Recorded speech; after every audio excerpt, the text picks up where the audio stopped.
So we'll see what they can do. You know, moving forward here, we have Element Deed versus Azure on Sturgeon Shipyard for Rainmaker. So as you mentioned, we do have that Kensa splatter shot and, ooh, interesting. So that's the hero shot replica? Yes, it is. Another one of Deed's classic favorites. The Burst Bomb can be good. The Splashdown, not usually a favorite special for Rainmaker. But, I mean, so far it's going okay for Azure as they're making a push to the left side. Mighty Cup doesn't quite make that jump. I'm not sure if that was intentional because they knew someone was up there. Oh, no. No, well, you say oh no. I think it's probably oh no because they could have gotten a few more points, but that right there is actually the cheese. Really? If you jump it off, he didn't get the full benefit of it, but if you jump it off underneath that spinner, you can actually get it to 36. It's a good way to get a few more points if that's what you're looking for, but that's probably push over, and I think because of that, it might have been beneficial to not take that route if it was intentional. I actually had no idea that that was something that you could do there. I've learned something brand new today. The more you know. Absolutely. And the Rainmaker is still in a really tough spot. You know, over here, they do have a couple of members of Azure off to the side. Going to try to pick this up and continue to push. That rain helps it pop very, very quickly. And with one member down on the side of Element Deed, it's not looking so good. But they're coming back from spawn and able to get a couple really quickly. They still need to get this out of here. They really need to take care of Hope. They do. Hope manages to get the trade off of that. I believe Azure is now cleared out from top right. At this point, probably not worth jumping it off and resetting.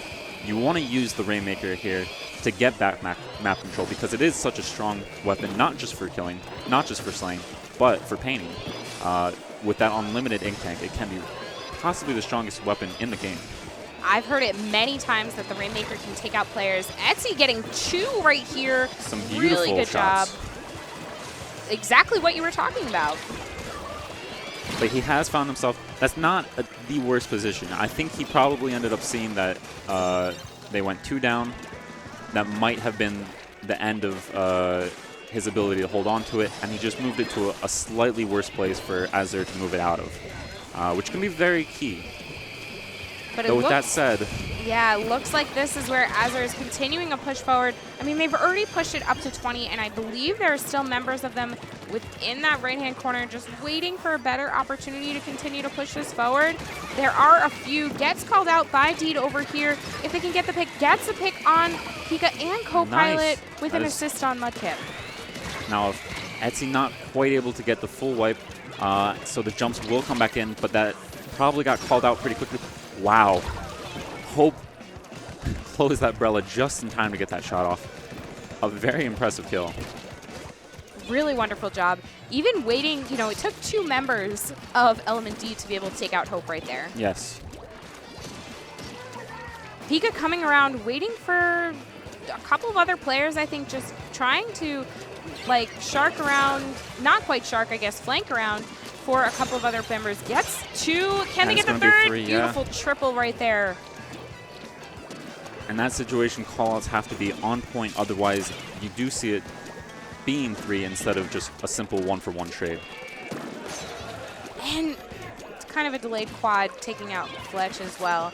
But that's an important 4th one to get. Not that I expect to see Azure push the Rainmaker any further, but getting rid of that Stingray can really diminish what Element Deed can do here for their push. I think this is where Element D just needs to kind of gather their resources a little bit, wait for some of their specials, but they don't quite have the numbers to push forward just yet. Even if they can get all of these specials online at the same time, it seems like they have to keep using them for defense. It does, and that can be one of the toughest positions in Rainmaker is when you're not able to get in, when you're not able to get map control. The other team doesn't have to pick up the objective. And with that, you just kind of keep absorbing pressure, and it's a tough rhythm to get out of. It certainly is. And Element Deed, I think they're trying here. You know, Rainmaker is in mid. And there's not a lot that Azure needs to do with less than 10 seconds on the timer right now. They needed to get a pick out of 1 or 2 of those specials at least, and it just didn't quite happen. Nope. Last second, Azure picks it up just to make sure that Element Deed cannot come by and sweep in.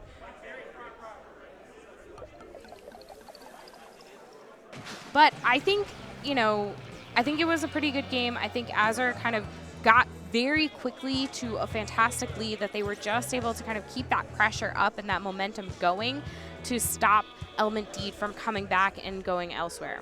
So that's the spot towards the bottom where they just missed that you want to kind of hit with that jump? Yes, if Mudcup, because the spinner had actually closed down on Mudcup, he wasn't able to jump, so he just kind of got smacked down. But had he been able to jump, you get it to about 36.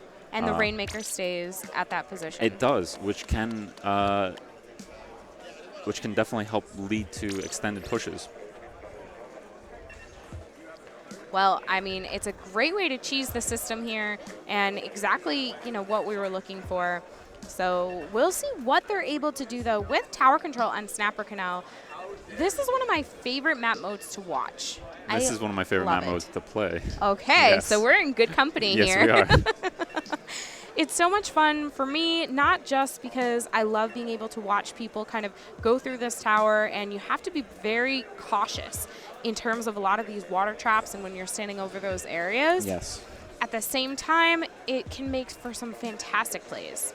Speaking of fantastic plays, that triple, delayed quad even from Pika, coming out during the flank while the rest of his team had gone down, a very important moment of that match.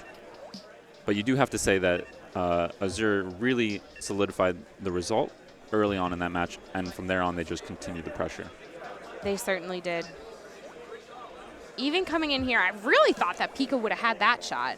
I think it was just that slight dip from the ramp that the splashdown hitbox didn't quite reach.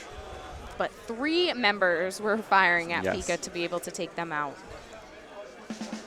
And here we are at Snapper, TC. It's a Charger's paradise, but I don't expect to see either Charger here. Although Fletchling may. No, Deed actually switching over to the backline duties. Going with the heavy remix, yes. Nice. A good option, certainly, as it can stall tower similarly to how Stingray does. But I would still prefer to see a Stingray. I think the Stingray can be really great here. I agree with you. I would have loved to see a Stingray. So maybe they have an idea. Maybe there's a little bit of a trick up their sleeve here. But both teams have swapped to the cancel sloshing machine. Yes. So maybe they're all thinking the same thing? From what I'm familiar with Element Deed, I know that there are several players who could play K-Pro. So I think we're just sort of seeing a bit of rotation to accommodate for that switch. And we do have 2 cancel splatter shots as well. Yes, so that's become a staple point of pretty much all comps these days. Obviously, a good all-around weapon being a splatter shot, and then missiles mostly being in the meta now. It looks like Deed over here was looking for a pick, unfortunately not able to do so. And then that trade coming from Hope. Hope getting the splashdowns. Yeah, really doing a fantastic job with that too. Copilot's still riding this tower though, getting it all the way through this second checkpoint, which is the longest one to get through. Expect to see Copilot back off here and Ray while someone else takes tower duties. Although they may save it now that, oh, never mind. That's essentially a full wipe coming out. I don't think they got the jump in. They did not. Now, with that information that we just saw from the missiles, Fletchling should be calling out that one person of Azure on Tarp, flanking across to right, and then obviously the 3 that are marked with missiles. Sometimes the missiles are, even if they don't get any picks, are really useful just to be able to help your teammates know where someone is. Information is essential in this game. You can see a team who does not have the best slaying potential absolutely demolish any other team just from good communication. And if you can stall the other team out for as long as possible, sometimes that's all you need. It's true. Time is always on the side of the people who are ahead. Well, maybe not always, but usually. Generally speaking. Very, very true. And it looks like right now we do have Kahlua, you said, was the pronunciation? Yes. Kahlua. Yes. Doing I made what that they mistake can. too, and I did not hear the end of it for a while. Okay, Kahlua, I'm very sorry. Doing what they can to make sure that they can just keep some of this pressure up so the tower can't go much further than where it's at right here. But it's essentially a 1v3 in that spot. Oh, yeah. With all of Co-Pilot, Hope, and Mudcup looking at her while she was splashdowning. And Co-Pilot does well to go back and retrieve the tower, even if they get no more points out of this, which they very well might, just by holding it there. And I mean, they do have 2 minutes left, so there's plenty of opportunity for them to do it, and opportunity for Element D to come back as well, but not with wipes like that. No, and unfortunately, I think we're seeing a bit of a panic splashdown, and at this level, you just don't get away with that. You don't, especially when you have people who are constantly picking off your splashdowns. Yes. Co-Pilot gets another pick there onto Deed right now, bringing a 2-down situation for the team as Etsy is coming in, trying to find, just like stay alive from Hope, but gets flanked from Pika on the right here. It's so difficult when you don't have map control. You saw him paint up mid a bit, but there's just so many places that Azure could be coming from, and he had to paint up more to first be able to feel secure in that spot. That can be the really tough spot here. And with less than a minute, Co-Pilot gets a really nice pick. That's showing the range of that heavy. Decides to bring out the Stingray to help. Gets another pick on Deep. And can they get that other one? No, don't quite think they're going to be able to do it. But it was enough. Almost fell off there. Caught himself, just barely. I think, go ahead. That might be it, but a little bit more resilience. It's still not looking great, and that is the full wipe. An Element D going down 2-0. I think Co-Pilot was the MVP here. Not only played objective very strongly, but able to get picks when they had an opportunity to do so, yes, and making sure that their team was constantly covered using that range from the heavy splat lane. Absolutely, and that is essentially the role of the backline in this map.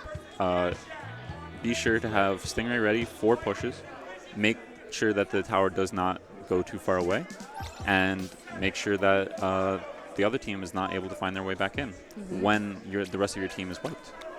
Yeah. And he did that perfectly. I think also, though, to be fair, on the side of Element D, they did a very great, look at all 4 of those specials. Sorry, just noticed that. All 4 were live at the same time. There's no chance. But Element D did a good job making sure that any time that they went down, they weren't creating a staggered spawn for themselves. Yes, you never just saw 2 players come out to kind of face off on their own. They were waiting to regroup. They were waiting to not overextend to make sure that they weren't on their own. And it's a classic mistake that we see at all levels of this game. Yep. Coming out of spawn staggered can just lead to the other team racking up points. Because even if you win your 1v1s in that situation, there's always someone there to trade out. There usually is, but we'll see what's going to happen on Klimblitz at Muscle Forge. So, since you're familiar with Element D, do they have a favorite mode? Does Element R as a whole have a favorite mode? Probably not. Okay. I think I personally do not like clams. Okay. It's not uncommon among people in general, but it's particularly not uncommon among backliners. It's not the most favorable mode for a charger. Right. Heavies obviously do fairly well on it, but you need a fair bit more movement than the charger allows, and so it can be awkward at times. The specials also don't hugely benefit chargers, but as far as Element R goes, I think we're fairly comfortable on all modes. Though that said, Klimblitz Muscle Forge, not our favorite Klimblitz map. I can understand it. I think a lot of people can feel a little frustrated by this, so we'll see what these teams are able to do here. I would love to see the remix come back. I want to see that heavy splat lane come back here. And, ooh. This time we see the Deco coming out with the bubbles. Double Brella coming out from Azure. And Pika running Ninja Jump on the Tentabrella. Camo. I guess that makes sense, though. I would say so. I think Ninja Jump could be, it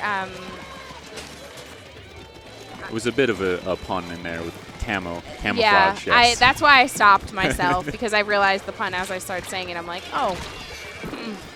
But it looks like the teams are doing what they can right now to try and gather as many clams as possible. And from what we're looking at, Azure has the clam advantage right now with 16, 17, 19, 20 clams, and Element Deed only at 3. Yes. Once whoever establishes map control usually takes that early lead of picking up clams.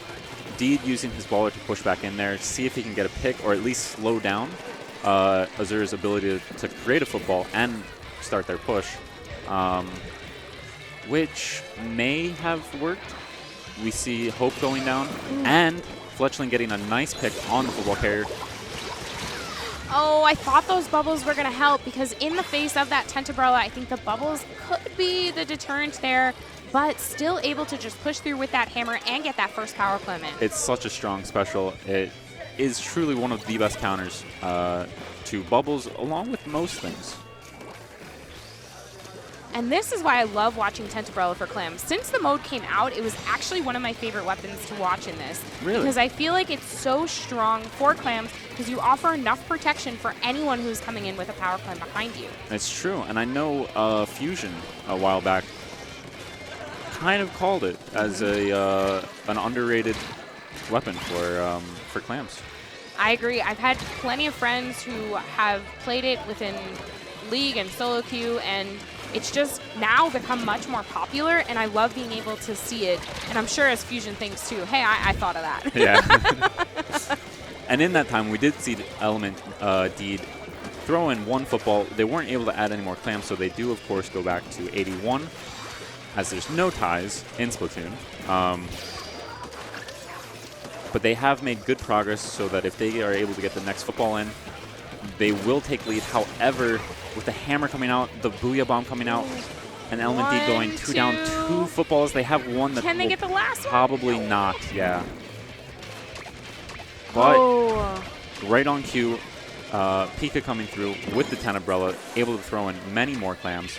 And Mudkip off to that side, getting another couple of loose clams in there too. Co-Pilot's on the side with a couple extras as well, and they just keep coming.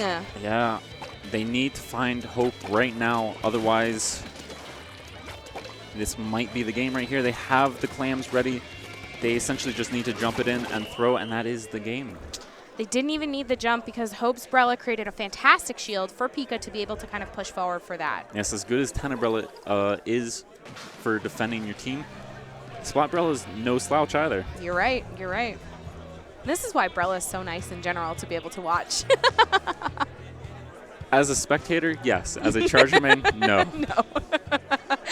I can understand your pain, but, you know, I mean, as a commentator, there are not many weapons that I don't find fascinating in their own right. Very true.